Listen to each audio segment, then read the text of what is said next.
বাবা সন্তানকে কেমন মহব্বত করে ভালোবাসে, বাবার ভালোবাসা কেমন তার একটা ঘটনার মাধ্যম দিয়ে প্রমাণ পাওয়া যায়। ওই একজন সন্তান মা দুনিয়ার জমিনে নাই, মা মারা যাওয়ার পরে সন্তান বাবার কাছে তিন তিন করিয়া মানুষ হতে আরম্ভ করল। বাবা একজন দরিদ্র মানুষ। বাবা বলেন, না না, আমার এই সন্তান থাকতে আর অন্য কোনো বিবিকে আমি গ্রহণ করব না। অন্য কোনো বিবিরে যদি ঘরে নিয়ে আসি, আমার এই সন্তান তার সাথে খারাপ ব্যবহার করবে, আমি বাবা হয়ে আমার মেনে নিতে পারবো না। এই ঘটনাটা যখন হইল, সন্তান দিন দিন করে বড় হওয়া আরম্ভ করলো, বড় হতে লাগলো। এই সন্তানকে একটা মাদ্রাসার মধ্যে বাবাই ভর্তি করে দিলেন। বাবা একজন দরিদ্র মানুষ, ভ্যান চালক, ভ্যান চালায় চালায় খায়। কিন্তু ভ্যান চালায় দুশ্চিন্তা শরীরের মধ্যে, শরীরটা বেশি ভালো না। একদিন দুই দিন যায়, একটু ভালো থাকলে আবার দুই তিন দিন অসুস্থ হয়ে পড়ে থাকে। সন্তান তো মাদ্রাসায় থাকে, বাবা একা একা অসুস্থ হয়ে বাসার মধ্যে থাকে। মাঝে মধ্যে সন্তানকে দেখার জন্য যায়। এই সন্তান মাদ্রাসায় পড়তে পড়তে পড়তে পড়তে 30 পারা কোরআনের হাফেজ হয়ে গেল। একদিন সন্তান বাবার কাছে টেলিফোন করলেন। টেলিফোন করার পরে ডাকতে বলে, আব্বু আমি তো 30 পারা কোরআনের হাফেজ হয়ে গেলাম। ও আমার আব্বা জান, আজ থেকে তোমার সন্তান 30 পারা কোরআনের হাফেজ। এইবার বাবা ডাকতে বলে, বাবা তুমি কি শুনাইলাও? আমাকে তো আমার আল্লাহ হাফেজে কোরআনের বাবা বানাইলো, আজ আমি হাফেজে কোরআনের বাবা হইলাম, ধন্য হয়ে গেলাম। আল্লাহ টাকা দেয় নাই, সম্পদ দেয় নাই, বাড়ি দেয় নাই, গাড়ি দেয় নাই, অসুবিধা নাই, কিন্তু আল্লাহ রাব্বুল আলামিন আমার হাফেজের বাবা বানাইলো। এর জন্য আমি আমার মালিক আল্লাহর কাছে হাজার হাজার শুকরিয়া আদায় করছি। এই গরিব বাবা খুশিতে আত্মহারা হয়ে গেল। সন্তান হাফেজ হয়েছে, খবরটা শোনার পরে নিজের কাছে কিছু টাকা ছিল, টাকাটা নিয়ে মিষ্টির দোকানে গেল।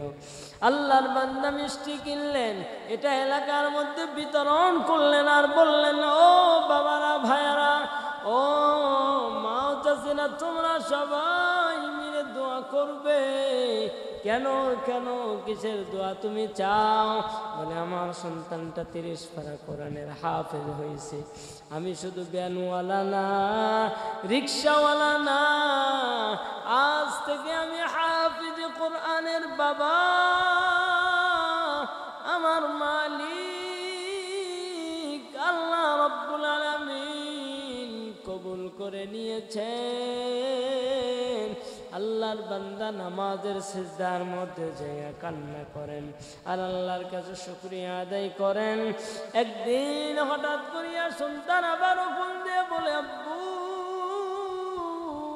আমার মাদ্রাসার তো অমুক দিনে মাহফিল, ওই মাহফিলের মধ্যে হাজার হাজার মানুষের মধ্যে স্টেজের উপরে উঠাইয়া আমার মাথার মধ্যে পাগড়ি পরায় দিবে। ও আমার আব্বা জান, যা কিছু প্রয়োজন সবগুলি মাদ্রাসা থেকে দিবে। এই জন্য আপনার কাছে আমি একটা জিনিসের আবদার করলাম, বাবার জুব্বাও দেওয়া লাগবে না, টুপিও দেওয়া লাগবে না, পাগড়িও দেওয়ার প্রয়োজন নাই। কেন? বলে এগুলি মাদ্রাসা থেকে দিবে। কিন্তু আব্বা জান, আপনার কাছে আমি একটা আবদার জানাই, আমার জন্য একটা জুতা কিনে নিয়ে আসবেন। সন্তান তো 3 দিন গেল, ওই বাবা 3 দিন গেল অসুস্থ। এই অসুস্থ বাবা চিন্তা করলো, আমার কাছে তো কোনো টাকা নাই, পয়সা নাই, কিভাবে আমার সন্তানের জন্য আমি জুতাটা কিনে নিয়ে যাইব। ওই বাবার হঠাৎ করিয়া মাথার মধ্যে বুদ্ধি আসলো, আমার শরীর থেকে এক ব্যাগ রক্ত বিক্রি করব। এক ব্যাগ রক্ত বিক্রি করার পর এই রক্তের টাকা দিয়ে আমার সন্তানের জন্য জুতা কিনে নিয়ে যাব। সন্তান যখন জুতা পাইবে অনেক খুশি হয়ে যাবে। আজ তার মা নাই, মা থাকলে আরো কত খুশি হয়ে যাইত। ওরে মুসলমান, বাবা এবার সুন্দর করিয়া চলে গেলেন। বাবা যাইয়া এক মেডিকেলের সামনে দাঁড়ায়া গেল। মেডিকেল একজন অফিসারকে ডাক দেয়া বলে, ভাই, একজন ডাক্তারকে ডাক দেয়া বলে, ভাই আমার ও পজিটিভ রক্ত, এক ব্যাগ রক্ত আমি বিক্রি করতে চাই। এক ব্যাগ রক্তের দাম কত? বলে 250 টাকা। কেন, কি করবেন? বলে, হ্যাঁ, এক ব্যাগ রক্ত নেন আর 250 টাকা দেন আমারে। যখন এই বাবাজি গেলেন, যাওয়ার পরে যখন এক ব্যাগ রক্ত দিলেন, রক্তটা দেওয়ার পরে আল্লাহর বান্দা 250 টাকা হাতের মধ্যে ধরে দিল। আল্লাহর বান্দা টাকাটা নিয়ে অনেক খুশি। যাইয়া বাজারের ভিতরে ঢুকে গেলেন। ঢুকার পরে একটা দোকানের মধ্যে যাওয়ার পরে সন্তানের পায়ের মাপে একটা জুতা কিনলেন। আল্লাহর বান্দা জুতাটা কেনার পরে অনেক খুশি হলেন, অনেক খুশি হলেন। আল্লাহর শুকরিয়া আদায় করছেন। আল্লাহর বান্দা যাইতেছেন আর আল্লাহর শুকরিয়া আদায় করছেন। এদিকে সন্তানের মাথার ভিতর হাফেজে কুরআনের মাথার মধ্যে পাগড়ি দিবে, আনন্দের সাথে যাইতেছেন। যাওয়ার পরে হঠাৎ দুনিয়া সন্তানকে নজর পড়ার পরে সন্তান দৌড়িয়ে এসে বাবার গলা জড়ায় ধরলেন।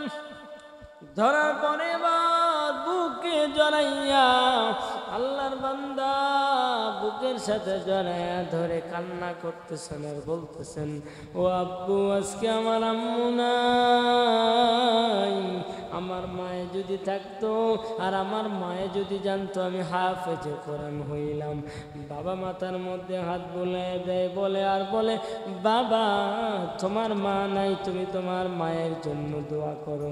যতই কান্না করো তোমার মা আর কোনোদিন আসবে না, তোমার মারে আর কোনোদিন পাইবে না। কতজনের মা দুনিয়ায় নাই, এরকম তোমার মাও চলে গেল। বাবাই বুঝ দিলেন। বুঝ দেওয়ার পরে বলে, বাবা দেখো কত সুন্দর জুতা তোমার জন্য এনেছি। সন্তান খুশিতে আত্মহারা হইয়া ওই জুতাটা পরলেন।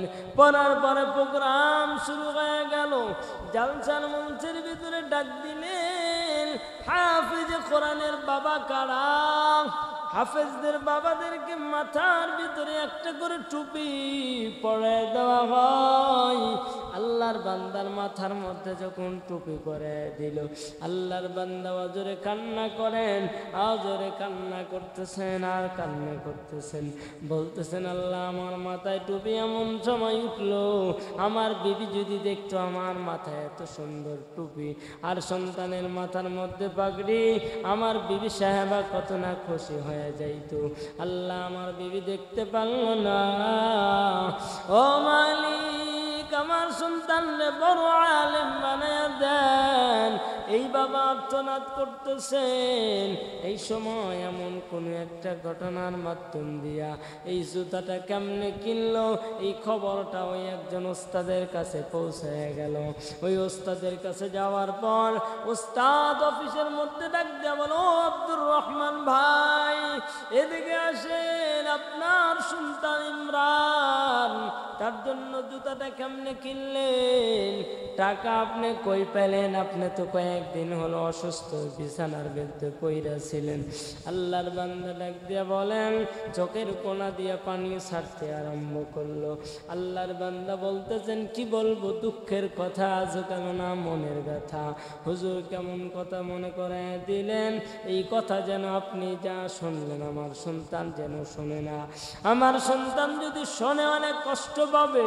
এই জন্য আমার ছেলে ইমরান কি কখনো শোনাবেন না, বলবেন না, আসলে কেমনে জুতাটা কিনলাম। এবার আব্দুর রহমান সব ঘটনা খুলে বলল। আল্লাহর বান্দা ডাক দিয়া বলেন, মাদ্রাসার অফিস না, সকল ছাত্র শিক্ষকরা আমরা একত্রিত হব, একটা প্রোগ্রাম আছে, ওই প্রোগ্রামের মধ্যে আপনার ঘটনাটা তুলিয়ে ধরবো একটু। কেন? জাতিকে সজাগ করে দেওয়ার জন্য। আল্লাহর বান্দা আমন্ত্রণ করলো, প্রোগ্রামের ভিতরে হাজির হয়ে গেল। ডাকতে বলি, ইমরান এদিকে আসো, তুমি কি জানো তোমার পায়ের জুতা, ওই জুতাটা কেমনে তোমার বাবা কিনলো? বলছে, না আমি তো জানি না। বলে, তোমার বাবা এই জুতাটা কিনলো তোমার বাবার রক্ত বিক্রি করা টাকা, তোমার বাবার রক্ত বিক্রি করার টাকা দিয়ে তোমার জুতা। আব্দুর রহমানের এই ঘটনা শোনার পরে সন্তান ইমরান পাগল হয়ে গেল, আর বলে, আব্বু কেন তুমি এটা করলা? প্রয়োজন হলে আমারে বলবে, টাকা নাই, জুতাও কিনতে পারি নাই। ওরে বাংলার মুসলমানেরা, এই হলো বাবা। বাবা কেমন হয়, বাবার ভালোবাসাটা কেমন। এই জন্য জমিনের মধ্যে, ও দুনিয়ার সন্তান,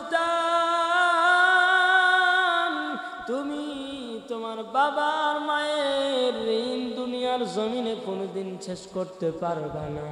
এই জন্য ইমরান আর আব্দুর রহমানের ঘটনাটা একটা মিনিট যদি শোনেন, আমার মনে হয় আপনি চোখে পানি ধরে রাখতে পারবেন না। এই হলো দুনিয়ার মুসলমান ইতিহাস। মুসলমানেরা দরিদ্র মানুষ দেখলে আমরা অনেক কথা বলি, বাঁকা নজরে তাকাই, গালিগালাজ করি না, গরিবদেরকে ভালোবাসবো। তাহলে আল্লাহকে নবীকে ভালোবাসা হবে। কিয়ামতের ময়দানে আমার আল্লাহ কিন্তু ডাক দেয়া বলবে, ও ধনী লোকেরা, তোমাদের দ্বারে দ্বারে আমি আল্লাহ গিয়েছিলাম। এবার বড় লোকরা বলবে, আল্লাহ কই, কেমনে, কিভাবে গেলেন? আল্লাহ ডাক দেয়া বলে, দরিদ্র মানুষ তোমার বাড়ির আশেপাশ দিয়ে বানিয়ে রাখছিলাম, তারা তোমাদের কাছে গিয়েছিল, কিছু চাইছিল, সওয়াল করেছিল, তোমরা দাও না। ওই বড় লোকগুলারে কেমনে, তো ওই গরিব মানুষগুলারে তোমরা বড় লোকেরা কেমনে তাড়াইয়া দিলাও। এই জন্য মুসলমানেরা আমরা সবাই মিলে গরিব মানুষকে ভালোবাসবো, অসহায় মানুষের পাশে দাঁড়াবো।